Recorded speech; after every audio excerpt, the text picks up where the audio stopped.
Muy buenos días. Muchas gracias por estar con nosotros una vez más en el estudio de la lección. Quiero recordarte que durante todo este trimestre hemos estado estudiando este tema que lleva por título Lecciones sobre la vida de Jacob. Y en esta semana que estamos comenzando, vamos a estudiar un tema muy interesante que se titula Anhelando la bendición. Muy bien. Así que quiero que comencemos nuestro estudio recordando nuestro texto que hemos de aprender durante esta semana, el cual se encuentra en el libro de Génesis capítulo 32. Vamos a nuestras Biblias, Génesis capítulo 32, y ahí vamos a leer el verso número 26, que nos dice de esta manera. Y Jacob le respondió: no te dejaré si no me bendices.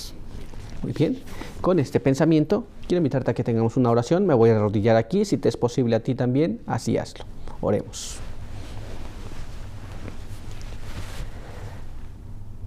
Padre eterno que está en los cielos, santificado sea su nombre. Estamos muy agradecidos delante de su presencia porque nos permite la vida, la salud. Queremos pedir que nos ayude cada día, pueda bendecirnos. Y ahora que hemos de estudiar su palabra, queremos pedir que su buen espíritu pueda guiarnos y pueda mostrarnos las cosas que hemos de saber para el día de hoy. Quede con nosotros, bendíganos aquí, bendiga también a los que nos ven y nos escuchan. En el nombre de Jesús, amén. Muy bien, pues vamos a continuar con nuestro estudio para el día de hoy. Y queremos ir al resumen de todo lo que hemos de estar estudiando durante esta semana. Este resumen se encuentra en este siguiente párrafo, que es el discurso maestro de Jesucristo, página 121. Y ahí leemos de esta manera. Veamos cómo nos dice. En la crisis suprema de su vida, Jacob se apartó para orar. Lo dominaba un solo propósito: buscar la transformación de su carácter. Muy bien, aquí tenemos esta situación donde Jacob se encuentra en un estado difícil. Recordemos que él estaba de regreso a su casa y durante el camino le iban agobiando todos los pensamientos de lo que había hecho, de lo que podría ocurrir. Ya hemos visto esas partes. Pero aquí él se aparta para tener una oración. Muy bien. Y pues esto es lo que vamos a ver durante esta semana. Veamos entonces nuestro primer apartado y nuestra primera pregunta. Nuestro primer apartado dice así: la única esperanza de Jacob. Y nuestra primera pregunta nos dice de la siguiente manera: ¿cómo se sintió Jacob al oír que Esaú venía con 400 hombres y, en su más absoluta desesperación, qué únicamente podía hacer? Muy bien, recuerda que él mandó mensajeros delante de él para que le avisaran a su hermano que estaba de regreso. Pero ahora él se encontraba en una situación complicada porque escuchó que su hermano venía con 400 hombres. Y ahora él estaba desesperado. ¿Qué es lo único que podría hacer él realmente? Veamos lo que la palabra de Dios nos habla. Quiero que me acompañes a leer el siguiente párrafo que se encuentra en el libro de Génesis, capítulo 32, y ahí vamos a leer el verso 7 en la primera parte, y después vamos a leer el verso 9 al 12, y nos dice así: entonces Jacob tuvo gran temor. Entonces Jacob oró: Dios de mi padre Abraham, Dios de mi padre Isaac, oh Eterno, que me dijiste: vuelve a tu tierra y a tu parentela, y te haré bien. Y digno soy de toda tu bondad y fidelidad que has mostrado a tu siervo. Solo con mi bordón pasé este Jordán, y ahora estoy sobre 2 cuadrillas. Líbrame ahora de la mano de mi hermano Esaú, porque temo que venga y hiera a la madre con los hijos. Tú has dicho: yo te haré bien, y tus descendientes serán como la arena del mar, que no puede contarse por la multitud. Muy bien. En su desesperación y sabiendo que su hermano venía con 400 hombres, no le quedó otra cosa más que orar. Y él oró. Y él se mostraba indigno en esas condiciones. Es la única cosa que le quedaba, porque hombres de batalla o de guerra no tenía. Muy bien, eran siervos y siervas que tenía, sí, suficientes, pero no tenía hombres de batalla. Él tenía temor porque ahora traiga toda la desgracia a toda la compañía que iba con él, a su familia, por causa de lo que había cometido muchos años atrás. Pero ampliamos un poquito más y veamos lo que nos dice el Espíritu de Profecía. Leamos este párrafo que se encuentra en The Sign of the Times. Fue escrito el 20 de noviembre de 1879 y nos dice así: el camino pecaminoso que Jacob había seguido para engañar a su padre estaba siempre delante de él.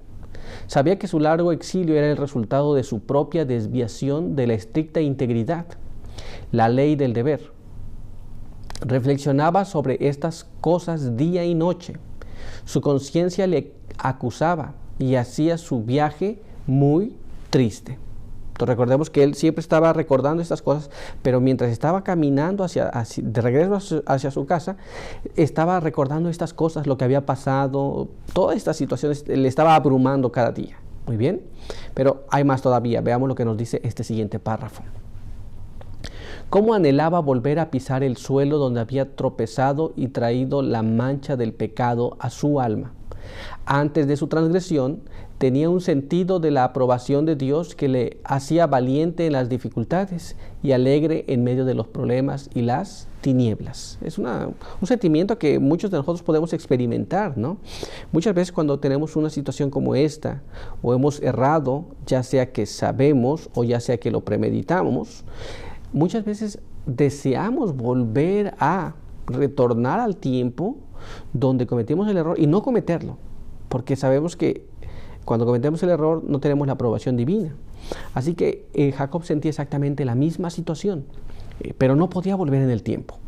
No podía cambiar estas situaciones. Cuando él tenía perplejidades y dificultades y sabía que estaba bien con Dios, estaba haciendo las cosas que Dios pide, entonces se sentía lleno de ánimo, lleno de valor. Pero en esta condición ahora era totalmente distinto. Pero todavía hay más. Leamos lo que nos dice este siguiente párrafo en el mismo material. Mira cómo dice. Pero para esta profunda y duradera paz, él había sido un extraño durante mucho tiempo. Sin embargo, recordaba con gratitud el favor que Dios le había mostrado, la visión de la brillante escalera y las promesas de ayuda y guía. Muy bien.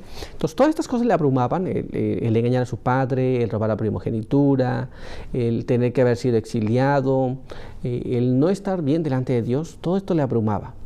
Pero también recordaba las promesas de Dios, también recordaba la escalera, recordaba las promesas que Dios le hizo a él también. Así que entonces tenía esta situación. En este momento es donde ahora necesitaba realmente tener la seguridad de que Dios le aprobaba o Dios le iba a socorrer en esta situación. Muy bien, pero leamos el siguiente párrafo y veamos cómo nos dice ahora. En un repaso solemne de los errores y equivocaciones de su vida y el trato de Dios con él, reconoció humildemente su propia indignidad, la gran misericordia de Dios y la prosperidad que había coronado sus trabajos. Muy bien, entonces reconoció su problema, recorrió todo lo que había pasado, cómo Dios le había tratado, aunque había cometido males, cómo Dios le había prosperado, muy bien, y bueno, ahora regresaba, él hizo su oración de esa forma, me fui solo y mi bordón, y ahora vengo al frente de dos compañías, ¿no? Y Dios había sido muy misericordioso con él. Muchas veces no recordamos eso en los momentos de dificultades. Vemos el problema y el problema se hace tan grande que finalmente terminamos en la desesperación. Pero Jacob se acordaba de la misericordia que Dios le había tenido en el tiempo que había transcurrido desde que había cometido el engaño hasta ese justo momento. Pero veamos qué más nos dice este párrafo. Mire cómo está escrito. Cuando las colinas de su tierra natal aparecieron ante él en la distancia, el corazón del patriarca se agitó profundamente. Había probado a su Dios y halló que sus promesas eran infalibles. Creía que Dios estaría con él. Sin embargo, al acercarse a Edom, tenía muchos temores de Esaú. Muy bien. Entonces, siempre el futuro y las cosas que no sabemos es incierto para las personas que no tienen esa confianza. Aunque Jacob había encontrado a Dios y había tenido confianza en él, ahora tenía una dificultad porque tenía miedo de su hermano. Y al escuchar que venía con 400 hombres, su corazón se llenó mucho más de temor, pero confiaba en Dios aún así. Muy bien. Pero nuestro estudio ha concluido el día de hoy. Vamos a continuar el día de mañana. Quiero invitarte a que tengamos entonces ahora una oración para concluir. Acompáñame a orar. Padre eterno que está en los cielos, santificado sea su nombre. Estamos delante de su presencia, muy agradecidos porque nos permite la vida, la salud. Queremos pedir que su bendición nos acompañe. Pedimos que nos guarde, nos ayude y que al estudiar su palabra podamos manifestar la confianza y la fe necesaria en los momentos de dificultad. Quede con nosotros y quede con cada una de las personas que nos ven y quiere ayudarnos en todo. Y no sabemos por cuál momento de dificultad cada uno pase, pero confiamos plenamente en que Dios puede ayudarnos. Pedimos todo esto y lo queremos agradecer en el nombre de Jesús. Amén. Muy bien, pues muchas gracias por continuar con nosotros. Recuerda que te esperamos el día de mañana. Por hoy, que Dios te bendiga.